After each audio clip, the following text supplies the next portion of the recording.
गणेश विहार number 1 मधील concrete road फोडून मजिफ्राने 2 महिने अगोदर पाईपलाईन दुरुस्तीचे काम केले व काम झाल्यावर खड्ड्यात फक्त माती ढकलून खड्डा बुजवला।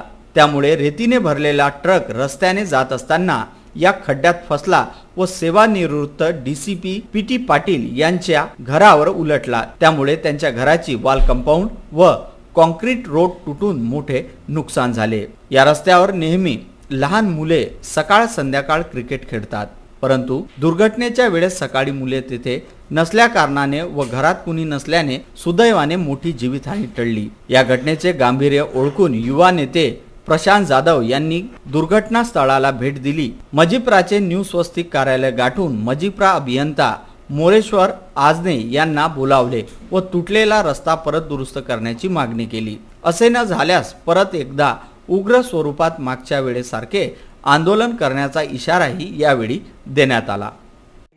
मुरुमले मातीले जमीन एक 15 दरवाजा है ना, उसको लाखों दरवाजा पाहिजे तुम्ही किती दरवाजा हो। कॉन्क्रीट रोड नुकताच बनवला ना आपण 3 महिने अगोदर। परमिशन घेऊन फोडला ना, परमिशन घेऊन फोडला करून देतो ते हेवी मध्ये। पण आता ते तो ट्रक घरावर पडला, वॉल कंपाऊंड तुटली। तिथं जर लहान लहान मुलं असते तर किती मोठी दुर्घटना झाली असते। पहिले एक टॉक